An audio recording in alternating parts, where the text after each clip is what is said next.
While the Senate tackles tax reform, the House will take up another, perhaps more controversial issue: guns. The House has set up a vote on a bill that would allow owners of legally concealed weapons to take them across state lines in a more uniform way. North Carolina Congressman Richard Hudson is the sponsor of the bill. He joins us now live. Good to see you tonight. Great to be with you. Okay, so you know that this is controversial because, listen, the backlash is, I'm sure you've not been surprised by it. But tell us what the bill would do. Well, when you talk about the backlash, Shannon, frankly, the American people are sick of liberal elites in New York and San Francisco trying to tell us how to run our lives, trying to tell us that we don't have the right to defend ourselves, defend our families. This is just simple, common sense legislation that says if you're a law-abiding citizen trying to do the right thing, we're not going to turn you into a criminal because you cross an invisible state line. And that does happen to people. I mean, if they are able to legally carry in their state, there's confusion sometimes, and good people do end up with serious charges against them.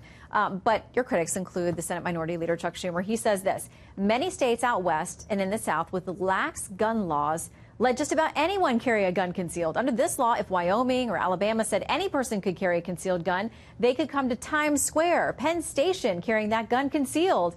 No one would even know about it. Well, I hate to tell the leader that he ought to take the time to actually read the legislation, because the legislation doesn't allow, it doesn't dictate what states and municipalities have to do in terms of concealed carry. So for all it says is that the states have to recognize that concealed carry permit from other states. So if someone from North Carolina has a concealed carry permit, if this legislation passes, when I go to New York, I've got to follow New York's laws. They actually have a state law that you can't have a magazine larger than 8 rounds. I've got to follow that law. They have a law that you can't conceal carry in Times Square. I have to follow that law. And so the states and municipalities can make whatever rules they want to make. All we're saying is when I cross that state line, I don't automatically become a criminal. Okay, so is it your take that the left knows better, or that they're confused about the legislation? Or do you want to take the fifth on that one? You see Michael Bloomberg, who's the liberal former mayor of New York, who said he's going to spend $25 million stopping this legislation.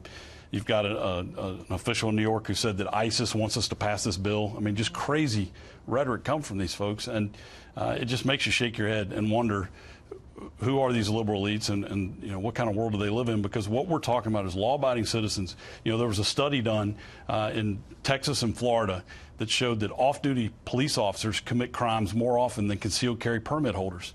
So we're talking about law-abiding people who are trying to do the right thing to protect themselves, protect their families.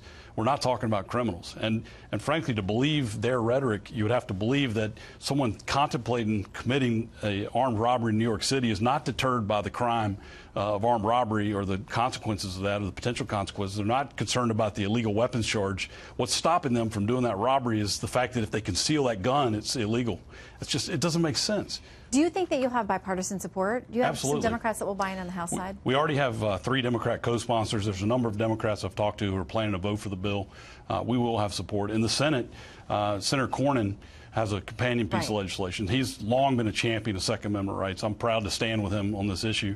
But he had this bill, a similar bill, constitutional carry, on the floor of the Senate in 2015. And there were actually 7 Democrat senators who are still in the Senate who voted for that legislation. 5 of them happen to be up for re-election, if that matters. That may matter. So you would need one more, obviously, to get this to the need to hold the House. Republicans. We need 8 Democrats. I think the votes are there. We'll see. All right. Well, thank you for coming to separate a little fact from fiction for us. And we'll watch this vote in the House next week, correct? Absolutely. Next week. We're looking forward to it. And the American people, polls show 73% of the American people want this bill passed. They'll have their day next week. We'll see that opportunity. All right. Keep us updated. We will. Thank you so much.